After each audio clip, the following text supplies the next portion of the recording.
नमस्कार, मैं हूं नंदिता कुडेशिया और आप देख रहे हैं डीएनपी इंडिया। त्योहारी सीजन में आमतौर पर गाड़ियों की बिक्री में तेजी की उम्मीद लगाए बैठे ऑटो उद्योग को इस बार निराशा हाथ लगी। आमतौर पे गणेश चतुर्थी, नवरात्रि से लेकर धनतेरस और दिवाली तक गाड़ियों की बिक्री बढ़ जाती है और ऑटोमोबाइल उद्योग के लिए ये बहुत ही बढ़िया वक्त होता है। कैलेंडर ईयर में इस वक्त सबसे ज्यादा बिक्री होती है। नए नए लॉन्चेस के द्वारा ग्राहकों को रिझाया जाता है, लुभाया जाता है, जिससे कि बिक्री बढ़ाने में मदद भी मिलती है। लेकिन इस त्योहारी सीजन ऑटो उद्योग बहुत ज्यादा निराश हुआ। पिछले 10 दशकों में ये सबसे ज्यादा कमजोर मांग वाला सीजन रहा है।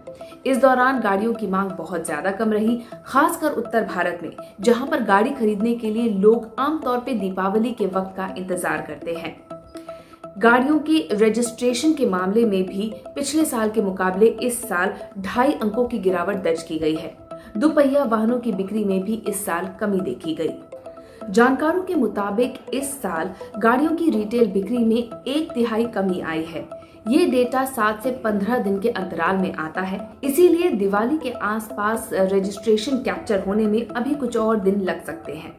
इस दौरान करीब 3,05,000 गाड़ियां डीलर्स को भेजी, जबकि पिछले साल समान अवधि में 4,55,000 यूनिट्स की डिलीवरी की गई थी। सरकार के वाहन पोर्टल के मुताबिक इस त्योहारी सीजन में 2,38,776 की बिक्री हुई, जो संख्या 2020 में 3,05,916 यूनिट थी। यानी पिछले साल के मुकाबले इसमें 22% की गिरावट आई है। वाहन पोर्टल देश के 85% रीजनल ट्रांसपोर्ट ऑफिसेज के आंकड़ों को एकत्र करता है। इस दौरान 10.7 लाख दोपहिया वाहनों का रजिस्ट्रेशन हुआ, जो पिछले साल के मुकाबले 11% कम है।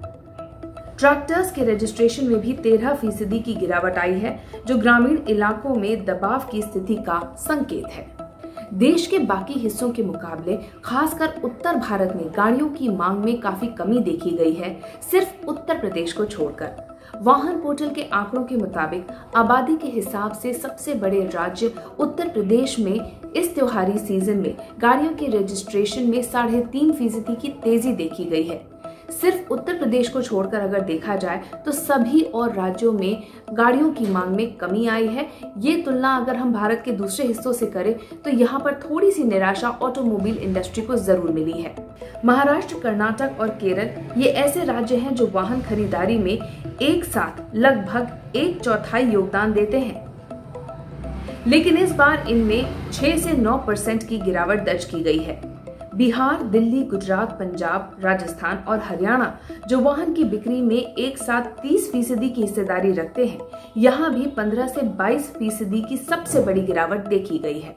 दूसरी तरफ इस त्योहारी सीजन में हेवी गुड्स व्हीकल में 88% और 3 व्हीलर्स की खुदरा बिक्री में 67% की तेजी देखी गई है, जो पिछले साल के मुकाबले के निचले आधार पर ज्यादा है। इसी तरह सप्लाई की कमी की वजह से प्राइवेट व्हीकल सेगमेंट को काफी नुकसान हुआ है।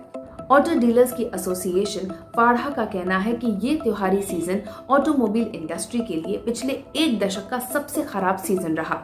इस सीजन में ऑटोमोबाइल इंडस्ट्री को रिकवरी की उम्मीद थी, लेकिन सेमीकंडक्टर्स की सुचारू सप्लाई न होने की वजह से बिक्री पर काफी ज्यादा असर पड़ा है। आपको बता दें कि सेमीकंडक्टर्स की सप्लाई न हो पाने की वजह से ऑटो उद्योग में प्रोडक्शन की भारी कमी देखी गई। दुनिया भर में सेमीकंडक्टर चिप की कमी की वजह से भारत समेत दुनिया भर की ऑटोमोबाइल निर्माताओं की प्रोडक्शन साइकिल पर बहुत ही बुरा प्रभाव पड़ा है। प्रोडक्शन साइकिल को अस्थायी तौर पर रोकना पड़ा। आपूर्ति नहीं हो पाई, इस वजह से जो डिलीवरी का वेटिंग पीरियड है वो काफी बढ़ गया। कुछ केसेस में देखा गया है कि डिलीवरी टाइम बढ़ने की वजह से बुकिंग्स तक कैंसिल कर दी गई। इससे साफ संकेत मिलते हैं कि बिक्री के आंकड़ों पर भी इसका बुरा असर पड़ा है। भारत में कोविड-19 संक्रमण के मामले भले ही कम हो रहे हों, लेकिन अभी भी छोटी गाड़ियों की मांग उम्मीद से बहुत ज्यादा कम है। फेडरेशन का कहना है कि एंट्री लेवल गाड़ियों की मांग अभी भी कम है, लेकिन कॉम्पैक्ट एसयूवी और लग्जरी गाड़ियों की मांग तेजी से बढ़ रही है, लेकिन वहां पर सप्लाई की कमी है। पैसेंजर व्हीकल डीलर्स के पास 1,20,000 यूनिट उपलब्ध थे, जो कि अगले 8 से 10 महीने की डिमांड को मीट करने के लिए काफी थे। लेकिन अक्टूबर के अंत तक धनतेरस और दिवाली से पहले उनके पास आधे से भी कम स्टॉक बचा हुआ था। उधर त्योहार से पहले बुक की गई कारों और एसयूवी की डिलीवरी लेने के लिए करीब 5 लाख से ज्यादा ग्राहक इंतजार कर रहे थे। कुछ सामग्रियों की बढ़ती लागत की वजह से भी कंपनियों को संकट का सामना करना पड़ा। इससे भी बुरी बात यह है कि जरूरी सामान की बढ़ती कीमतों का बोझ ग्राहकों के ऊपर डाला जा रहा है। तो इसलिए सीजन के दौरान या फिर उससे पहले बड़ी कीमतों की वजह से गाड़ी खरीदने के इच्छुक ग्राहक भी अब इससे कतराने लगे हैं। गाड़ियों की बिक्री में आई कमी की एक बड़ी वजह ईंधन के बड़े दाम भी हो सकते हैं। पेट्रोल कई जगहों पर 110 रुपए से ऊपर बिक रहा है। डीजल के दाम भी 100 को पार कर चुके हैं। हाल के महीने में वाहन चलाने की लागत और सवारी की लागत में जबरदस्त बढ़ोतरी देखी गई है। हमारी इस रिपोर्ट के बारे में आपकी क्या राय है, कमेंट सेक्शन में जरूर लिखिएगा। साथ ही अब तक अगर आपने हमारा चैनल सब्सक्राइब नहीं किया तो जल्द ही इसे सब्सक्राइब, लाइक और शेयर कीजिए। नमस्कार।